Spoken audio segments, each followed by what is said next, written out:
Well, hello there. I am so happy to introduce this incredible lady and leader. Her name is Heidi Williams, and she is the branch broker for the Broken Arrow location of McGraw Realtors. Thanks for being with me today, Heidi. I'm looking forward to this time together. Yeah, well, I wanted to focus on a few questions just about management and leadership, really. So here's question number one. What personal qualities do you think have served you best as a manager? So I manage for a little over 40 independent contractors. And I think one of the qualities that I would start with would be just having a calm demeanor. When they're approaching me, it's for training or for rules and regulations and accountability, liability.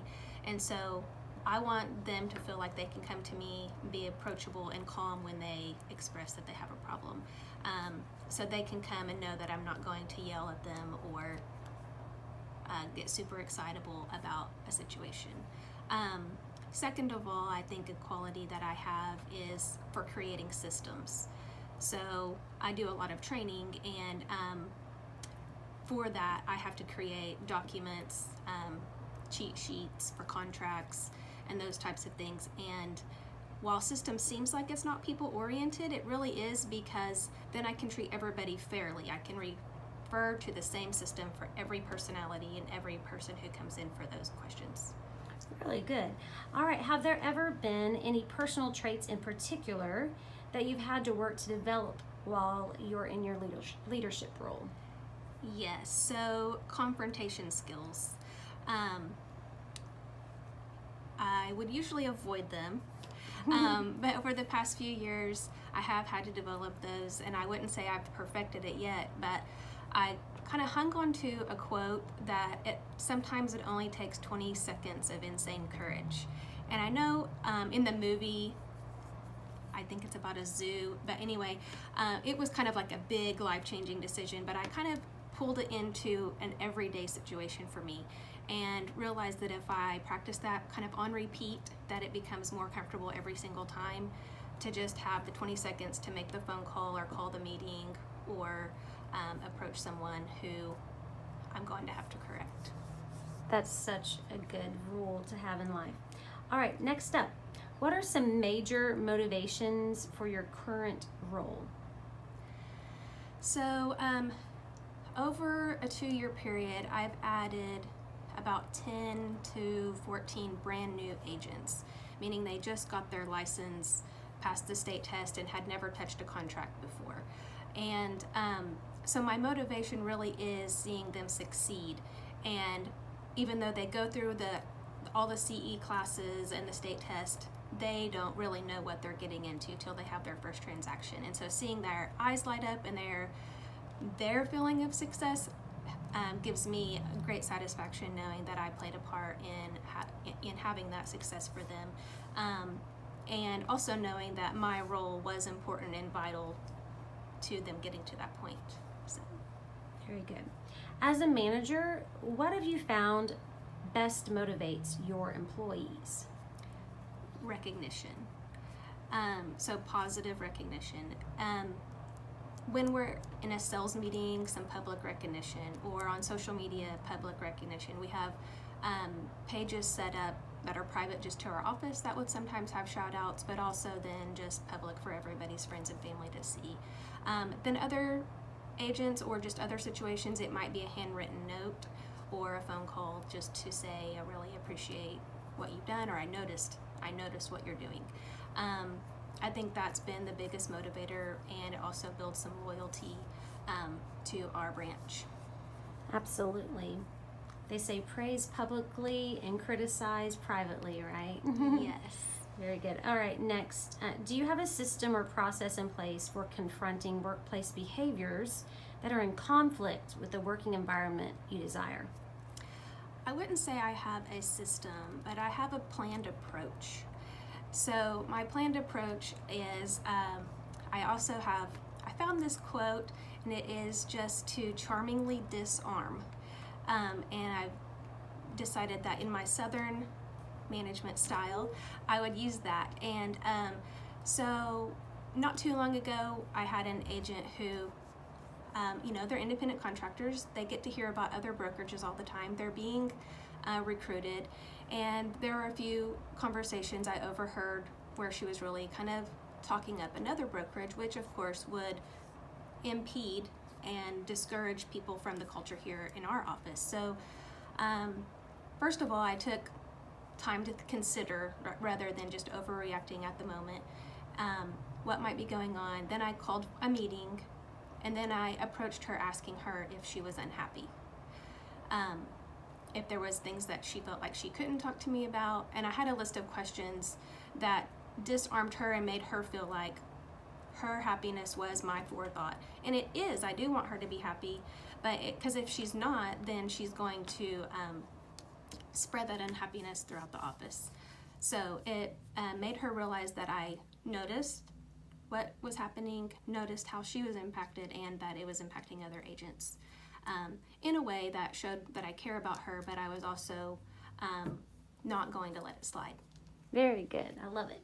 All right. So I have another couple of questions for you. The first one is going to say, can you tell us a little bit about some values that you feel that McGraw holds as an organization? So McGraw, in real estate, we are competitors within the office and with other offices and brokerages.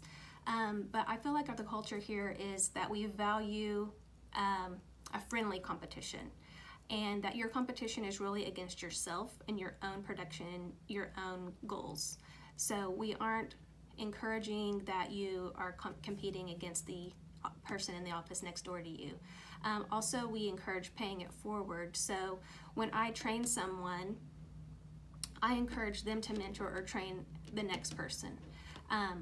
And that doesn't mean that it takes me out of the loop. It just means that it gives them some accountability for saying, okay, someone helped me, I'll help them, instead of going, now I've made it big and I don't have to help anyone. So I think that structure of knowing, then the agents, that they are all going, okay, I know I can go to the office, I don't have to hide my computer, just nobody can see my searches and that sort of thing. I can ask for help, and it builds a really good camaraderie in the office. That's great.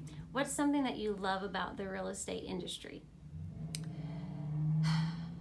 It's always changing, and while that can sometimes cause stress, it's a lot of fun because there's never a mundane moment. You're working with different clients and different agents and different houses. You get to see your city and community. If you really get involved in your community, then you'll know all of those things, amenities for potential buyers and sellers. And we have a lot of opportunities to really be advocates for home ownership, which is the American dream. That's wonderful. All right. So out of the following, which do you feel is your leadership style and why? There's positional leadership. So you're basing that on your title. Delegatory leadership, you spend most of your time delegating. Collaborative leadership, you like to hear from others and make decisions that way. Or servant leadership, you see your primary role as serving the people that you lead.